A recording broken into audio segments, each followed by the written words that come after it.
ಕಾಶಿ ಅಜ್ಞಾನವ್ಯಾಪಿ ಮಸೀದಿಯ ಪ್ರಕರಣದೊಂದಿಗೆ ಇವತ್ತಿನ news hour ಶುರು ಮಾಡಬೇಕು ಅನ್ಕೊಂಡಿದ್ವಿ. ಆದರೆ ಈಗಷ್ಟೇ ಬರ್ತಾ ಇರುವ ಸುದ್ದಿ, ಜಾರ್ಖಂಡ್ ಮುಖ್ಯಮಂತ್ರಿ ಹೇಮಂತ್ ಸೊರೇನ್ ಅರೆಸ್ಟ್ ಆಗಿದ್ದಾರೆ. ಎನ್ಫೋರ್ಸ್ಮೆಂಟ್ ಡೈರೆಕ್ಟರೇಟ್ನ ಅಧಿಕಾರಿಗಳು ಹಲವು ಗಂಟೆಗಳ ಕಾಲ ವಿಚಾರಣೆ ನಡೆಸಿ ಹೇಮಂತ್ ಸೊರೇನ್ ರನ್ನ ಅರೆಸ್ಟ್ ಮಾಡಿದ್ದಾರೆ. ಜಾರ್ಖಂಡ್ ರಾಜಧಾನಿ ರಾಂಚಿಯ ಭೂ ಹಗರಣ ಒಂದಿತ್ತು, ಅಕ್ರಮ ಗಣಿಗಾರಿಕೆ ಹಗರಣ ಒಂದಿತ್ತು. ಭೂ ಹಗರಣದಲ್ಲಿ ಹೇಮಂತ್ ಸೊರೇನ್ ಬಂಧನ 7 ತಾಸು ವಿಚಾರಣೆ ನಡೆಸಿದ್ರು ಇಡಿ ಅಧಿಕಾರಿ. ರಾಂಚಿಯಲ್ಲಿ ಸೊರೇನ್ ಮನೆಯಲ್ಲೇ ವಿಚಾರಣೆ ನಡೀತಾ ಇತ್ತು. ವಿಚಾರಣೆ ನಂತರ ಯು ಆರ್ ಅಂಡರ್ ಅರೆಸ್ಟ್ ಅಂತ ಹೇಳಿ ಕರ್ಕೊಂಡು ಹೋಗ್ತಾ ಇತ್ತು. ಹೇಮಂತ್ ಸೊರೇನ್ ಬಂಧನಕ್ಕಿಂತ ಮೊದಲು ಮುಖ್ಯಮಂತ್ರಿ ಸ್ಥಾನಕ್ಕೆ ರಾಜೀನಾಮೆ ಕೊಟ್ಟಿದ್ದಾರೆ. ರಾಜ್ಯಪಾಲರಿಗೆ ರಾಜೀನಾಮೆ ಪತ್ರ ಕಳಿಸಿದ್ದಾರೆ. ಅರೆಸ್ಟ್ ಮಾಡೋದು ಕನ್ಫರ್ಮ್ ಅಂತ ಆದ ತಕ್ಷಣ ರಾಜೀನಾಮೆ ಕಳಿಸ್ಬಿಟ್ಟು. ಈಗ ಪ್ರಶ್ನೆ ಇರೋದು ಜಾರ್ಖಂಡ್ನ ಮುಂದಿನ ಮುಖ್ಯಮಂತ್ರಿ ಯಾರು ಅಂತ. ಯಾದವಿ ಕಲಹ ಶುರುವಾಗಿದೆ, ಕುಟುಂಬ ಗಲಾಟೆ ಶುರುವಾಗಬಹುದು. ಹೇಮಂತ್ ಸೊರೇನ್ ತಮ್ಮ MLA, ಹೇಮಂತ್ ಸೊರೇನ್ ಸಹೋದರನ ಪತ್ನಿ 3 ಟೈಮ್ಸ್ MLA, ಹೇಮಂತ್ ಸೊರೇನ್ನ ಇನ್ನೊಬ್ಬ ಸಂಬಂಧಿ ಚಂಪಾಯ್ ಸೊರೇನ್ MLA. ಈಗ ಹೇಮಂತ್ ಸೊರೇನ್ ಏನ್ ಅನ್ಕೋತಾ ಇದ್ದಾರೆ, ತಮ್ಮ ಹೆಂಡತಿನ CM ಮಾಡಬೇಕು ಅಂತ. ಅವ್ರ MLA ಅಲ್ಲ. ಹೇಮಂತ್ ಸೊರೇನ್ ಅತ್ತಿಗೆ, ನಾನು 3 ಟೈಮ್ MLA ಇದ್ದೀನಿ, ರಾಜಕೀಯ ಅನುಭವ ಇದೆ, ನನ್ನನ್ನು ಮುಖ್ಯಮಂತ್ರಿ ಮಾಡಿ ಅಂತ. ಹೇಮಂತ್ ಸೊರೇನ್ ಸಹೋದರ, ನಾನು ಮುಖ್ಯಮಂತ್ರಿ ಆಗ್ತೀನಿ ಅಂತಿದೆ. ಹೇಮಂತ್ ಸೊರೇನ್ ಸಂಬಂಧಿ ಚಂಪಾಯ್ ಸೊರೇನ್ ಕೆಲವು ಶಾಸಕರನ್ನ ಕರ್ಕೊಂಡು ರಾಜಭವನಕ್ಕೆ ಹೋಗ್ಬಿಟ್ಟಿದ್ದಾರೆ. ಶಾಸಕರ ಬೆಂಬಲ ನನಗಿದೆ.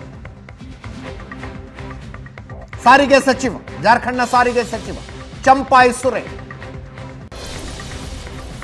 ಚಂಪಾಯ್ ಸೊರೇನ್ಗೆ ಶಾಸಕರ ಬೆಂಬಲ ಸಿಗುವ ಸಾಧ್ಯತೆ ಜಾಸ್ತಿ. ಇಡಿ ಅಧಿಕಾರಿಗಳ ಅರೆಸ್ಟ್ ಮಾಡಿ ಮೊದಲು ರಾಜಭವನಕ್ಕೆ ಕರ್ಕೊಂಡು ಹೋದ್ರು. ಬಹುಶಃ ಹೇಮಂತ್ ಸೊರೇನ್ ಮನವಿ ಮಾಡಿಕೊಂಡಿರ್ತಾರೆ. ಇಡಿ ಅಧಿಕಾರಿಗಳೇ ಕರ್ಕೊಂಡು ಹೋದ್ರು ರಾಜಭವನಕ್ಕೆ. ಅಲ್ಲೇ ರಾಜೀನಾಮೆ ಪತ್ರವನ್ನು ಕೊಟ್ಟ ನಂತರ ಇಡಿ ಅಧಿಕಾರಿಗಳ ಜೊತೆಗೆ ಹೋಗಿದ್ದಾರೆ ಹೇಮಂತ್ ಸೊರೇನ್.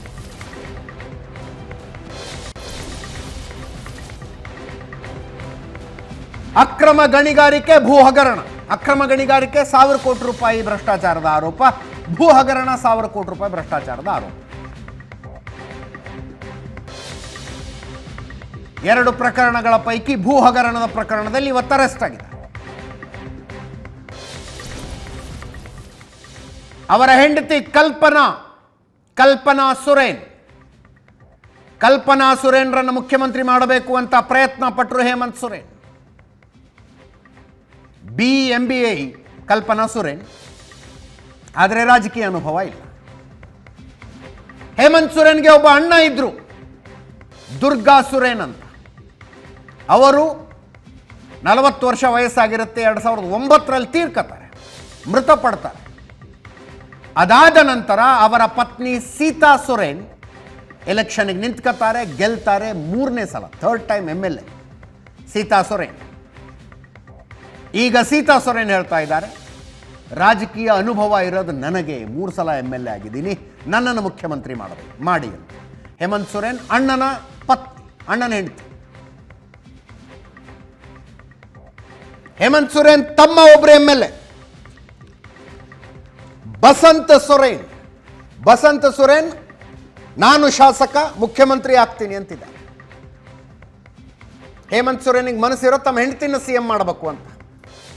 ಕಲ್ಪನಾ Soren, she is not in politics, ಪಕ್ಷದಲ್ಲಿ ಇಲ್ಲ ಕಲ್ಪನಾ.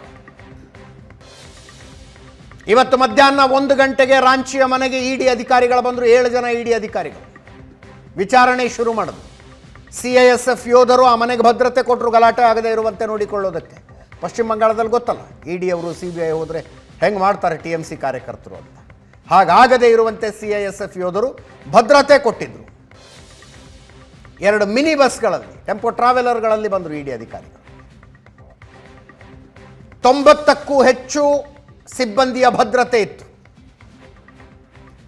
ರಾಂಚಿ ನಗರದಲ್ಲಿ ನಿಷೇಧಾಜ್ಞೆ ಹೇರಲಾಗಿದೆ ಬೆಳಗ್ಗೆ 10ರಿಂದ ರಾತ್ರಿ 10ರ ತನಕ.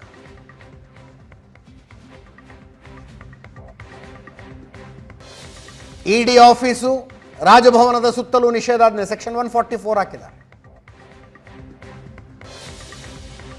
ತಮ್ಮನ್ನ ವಿಚಾರಣೆ ಮಾಡುವುದಕ್ಕೆ ಬಂದಿದ್ದ ಅಥವಾ ದಿಲ್ಲಿಯಲ್ಲಿ ರೇಡ್ ಮಾಡಿದ್ದ ಅಧಿಕಾರಿಗಳ ವಿರುದ್ಧ ಶಿಬು ಸೊರೇನ್ ಅಟ್ರಾಸಿಟಿ ಕೇಸ್ ಹಾಕಿದ್ದಾರೆ.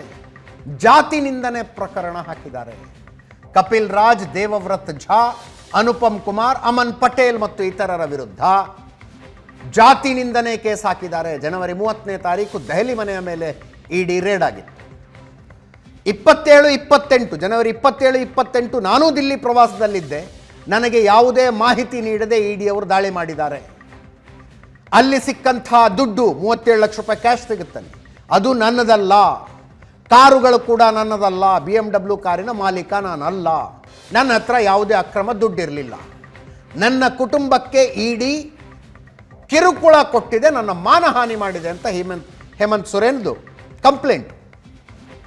ಬಟ್ ಇದು ಯಾವುದೂ ಕೂಡ ಅಟ್ರಾಸಿಟಿ ವ್ಯಾಪ್ತಿಯಲ್ಲಿ ಬರೋದಿಲ್ಲ, ಜಾತಿ ನಿಂದನೆ ವ್ಯಾಪ್ತಿಯಲ್ಲಿ ಬರೋದಿಲ್ಲ. ಜಾತಿ ನಿಂದನೆ ಅಂದ್ರೆ ಏನು? ನಿನ್ನ ಜಾತಿಯನ್ನು ಉದ್ದೇಶಿಸಿ ಬೈದಾಗ ಜಾತಿ ನಿಂದನೆ ಆಗುತ್ತೆ. ಕೇಸಂತೂ ಕೊಟ್ಟಿದ್ದಾರೆ.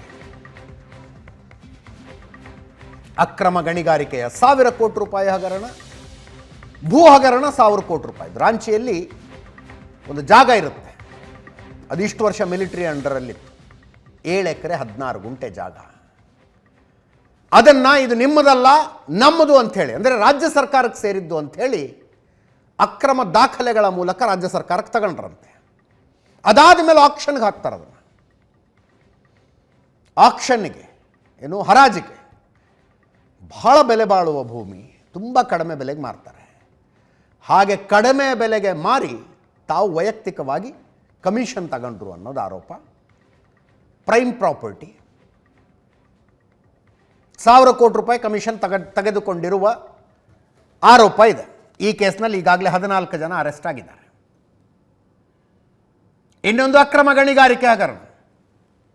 ಹೇಮಂತ್ ಸೊರೇನ್ ಹೆಸರಿನಲ್ಲಿ ಗಣಿಗಾರಿಕೆ, ಅಂದರೆ ಕಲ್ಲು ಗಣಿಗಾರಿಕೆ ಕಂಪನಿಗಳಿದ್ದಾವೆ. ಇವರ ಸಂಬಂಧಿಕರ ಹೆಸರಿನಲ್ಲಿ ಕಲ್ಲು ಗಣಿಗಾರಿಕೆ ಕಂಪನಿಗಳಿದ್ದಾವೆ. ಸರ್ಕಾರಿ ಜಾಗವನ್ನು ತಮ್ಮ ಕಂಪನಿಗಳಿಗೆ ತಾವು ಸ್ಯಾಂಕ್ಷನ್ ಮಾಡಿಸ್ಕೊಂಡಿದ್ರು. ತಮ್ಮ ಜಾಗಗಳಿಗೆ ತಾವು ಸ್ಯಾಂಕ್ಷನ್ ಮಾಡಿಸ್ಕೊಂಡು ಅಕ್ರಮ ಗಣಿಗಾರಿಕೆ ಮಾಡಿದ್ದಾರೆ ಅಂತ 2021ರಿಂದ ನಿರಂತರವಾಗಿ ಜಾರ್ಖಂಡ್ನಲ್ಲಿ ಅಕ್ರಮವಾಗಿ ಕಲ್ಲು ಗಣಿಗಾರಿಕೆ ನಡೀತಾ ಇದೆ. ಇದರಲ್ಲಿ ಈ ಹಗರಣದಲ್ಲಿ 1000 ಕೋಟಿ ರೂಪಾಯಿ ಬೆನಿಫಿಷಿಯರಿ ಹೇಮಂತ್ ಸೊರೇನ್ ಅನ್ನೋದು ಆರೋಪ. ಮುಂದಿನ ಮುಖ್ಯಮಂತ್ರಿ ಯಾರು ಅನ್ನೋದು ಪ್ರಶ್ನೆ ಇದೆ. ಚಂಪಾಯಿ ಸೊರೇನ್ ಆಗುವ ಲಕ್ಷಣಗಳು ಕಾಣಿಸ್ತಾ ಇದೆ. ಸದ್ಯಕ್ಕೆ ಬರುವ ಮಾಹಿತಿಯ ಪ್ರಕಾರ ಹೆಚ್ಚು ಶಾಸಕರ ಬೆಂಬಲ ಅವ್ರ ಕಡೆ ಇದೆ ಅಂತ. ಹೇಮಂತ್ ಸೊರೇನ್ಗೆ ಮನಸ್ಸಿರೋ ತಮ್ಮ ಹೆಂಡತಿಯನ್ನು ಮಾಡಬೇಕು, ತಮ್ಮ ಹೆಂಡತಿ ಕಲ್ಪನಾ ಸೊರೇನ್ರನ್ನು CM ಮಾಡಬೇಕು ಅನ್ನೋದು ಅವರ ಆಸೆ. ಇಲ್ಲಿ ಕಾಣಿಸ್ತಾ ಇದ್ದಾರಲ್ಲ ಚಂಪಾಯಿ ಸೊರೇನ್.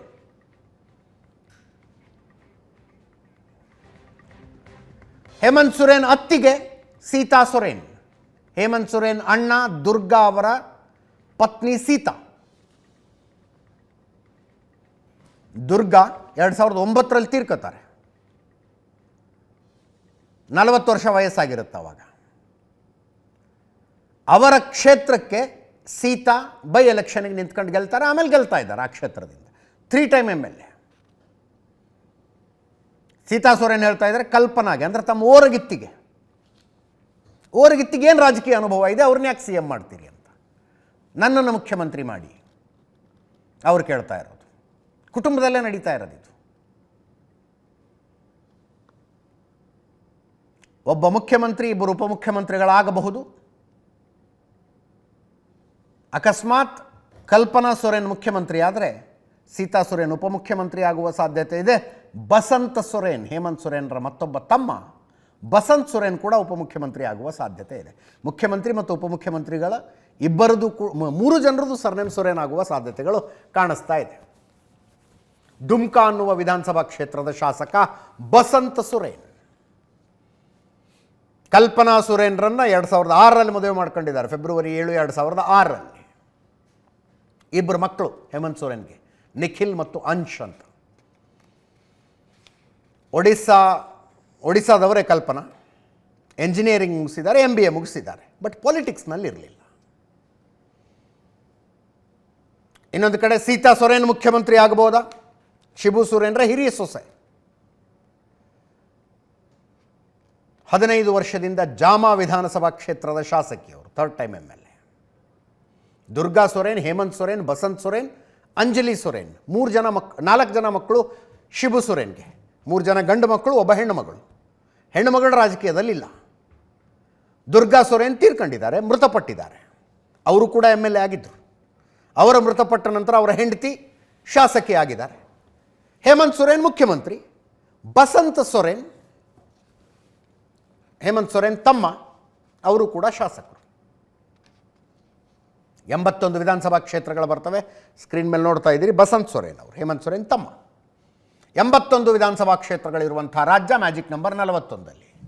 41 ಶಾಸಕರ ಬಲ ಯಾರ ಹತ್ರ ಇದೆಯೋ ಅವರು ಮುಖ್ಯಮಂತ್ರಿ ಆಗ್ತಾರೆ. ಜಾರ್ಖಂಡ್ ಮುಕ್ತಿ ಮೋರ್ಚಾ ಇವರ ಪಕ್ಷ 28 ಕ್ಷೇತ್ರಗಳಲ್ಲಿ ಗೆದ್ದಿತ್ತು. ಕಾಂಗ್ರೆಸ್ ಜೊತೆಗೆ ಸೇರಿಕೊಂಡು ಸರ್ಕಾರ ರಚನೆ ಮಾಡಿದ್ದಾರೆ. ಕಾಂಗ್ರೆಸ್ 16 ಕ್ಷೇತ್ರಗಳಿದ್ದಿತ್ತು. 16 ಕ್ಷೇತ್ರದಲ್ಲಿ ಕಾಂಗ್ರೆಸ್, 28 ಕ್ಷೇತ್ರದಲ್ಲಿ ಜಾರ್ಖಂಡ್ ಮುಕ್ತಿ ಮೋರ್ಚಾ. RJD 1, CPI 1. ಅವರ ಬೆಂಬಲವೂ ಕೂಡ ಇವರಿಗೆ ಇದೆ. INDIA ಮೈತ್ರಿಕೂಟದ ಸರ್ಕಾರ ಇದು. INDIA ಮೈತ್ರಿಕೂಟದಲ್ಲಿರುವ 4 ಪಕ್ಷಗಳು ಈ ಸರ್ಕಾರದಲ್ಲಿದ್ದಾವೆ. 28 ಕ್ಷೇತ್ರಗಳಲ್ಲಿ ಜಾರ್ಖಂಡ್ ಮುಕ್ತಿ ಮೋರ್ಚಾ ಗೆದ್ದಿತ್ತು. 25 ಕ್ಷೇತ್ರಗಳಲ್ಲಿ BJP ಗೆದ್ದಿತ್ತು. ಅವ್ರನ್ನ ಹೊರತುಪಡಿಸಿ ಇತರೆ 9 ಜನ ಶಾಸಕರು BJPಯ ಜೊತೆಗಿದ್ದಾರೆ. BJPಯ ಒಟ್ಟು ಸಂಖ್ಯೆ ಅಂದರೆ ನೀವು NDA ಮಿತ್ರಕೂಟ ಅಂತ ಕರಿಬಹುದು, 34 ಜನ ಇದ್ದಾರೆ. INDIA ಮಿತ್ರಕೂಟದಲ್ಲಿ 46 ಜನ ಇದ್ದಾರೆ. ಈಗ ಮುಖ್ಯಮಂತ್ರಿ ಅರೆಸ್ಟ್ ಆಗಿ ED ಅವರು ಕರ್ಕೊಂಡು ಹೋಗ್ತಾ ಇದ್ದಾರೆ.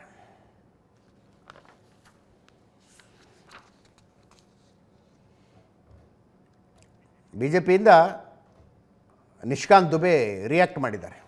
ಅವರ ಮನೆಯಲ್ಲೇ ಬಂಡಾಯ ಇದೆ. 21 ಶಾಸಕರಲ್ಲಿ 18 ಜನ ಶಾಸಕರು ಕಲ್ಪನಾ ಪರವಾಗಿ ಇಲ್ಲ. ಹೇಮಂತ್ ಸೊರೇನ್ ಪತ್ನಿಯನ್ನು ಮುಖ್ಯಮಂತ್ರಿ ಮಾಡೋದಕ್ಕೆ 18 ಶಾಸಕರು ಒಪ್ತಾ ಇಲ್ಲ. ಶಿಬು ಸೊರೇನ್, ದುರ್ಗಾ ಸೊರೇನ್ ಪಕ್ಷ ಕಟ್ಟದವರು. ಅಂದರೆ ಮೃತಪಟ್ಟಿರುವ ಸಹೋದರ ಇದಾನಲ್ಲ ದುರ್ಗಾ ಸೊರೇನ್ ಮತ್ತು ಶಿಬು ಸೊರೇನ್, ಅವರಿಬ್ಬರು ಸೇರ್ಕೊಂಡು ಈ ಪಕ್ಷ ಕಟ್ಟಿ ಬೆಳೆಸಿದ್ದಾರೆ. ದುರ್ಗಾ ಪತ್ನಿ ಬಸಂತ್ ಸೊರೇನ್ ಶಿಬು ಕುಟುಂಬದ ಜೊತೆಗಿಲ್ಲ. ದುರ್ಗಾ ಪತ್ನಿ ಅಂದರೆ ಸೀತಾ ಸೊರೇನು ಮತ್ತು ಬಸಂತ್ ಸೊರೇನು ಕುಟುಂಬದ ಜೊತೆಗಿಲ್ಲ, ಅವರು ಬೇರೆಯಾಗಿದ್ದಾರೆ. ಜಾರ್ಖಂಡ್ ಮುಕ್ತಿ ಮೋರ್ಚಾದ 18 ಶಾಸಕರು ಬಸಂತ್ ಸೊರೇನ್ ಮುಖ್ಯಮಂತ್ರಿ ಆಗಬೇಕು ಅಂತ ಬಯಸ್ತಾ ಇದ್ದಾರೆ. ಶಾಸಕರು ಈಗಾಗಲೇ ಕಾಗದ ಪತ್ರಕ್ಕೆ ಸೈನು ಹಾಕಿದ್ದಾರೆ. ಜಾರ್ಖಂಡ್ ಮುಕ್ತಿ ಮೋರ್ಚಾದ ಸುಳ್ಳಿನ ಹೆಜ್ಜೆಗಳು ಭ್ರಷ್ಟಾಚಾರವನ್ನು ಬಯಲು ಮಾಡಿದವೆ ಅಂತ ನಿಶಿಕಾಂತ್ ದುಬೆ BJP ಸಂಸದರು ಹೇಳಿದ್ದಾರೆ.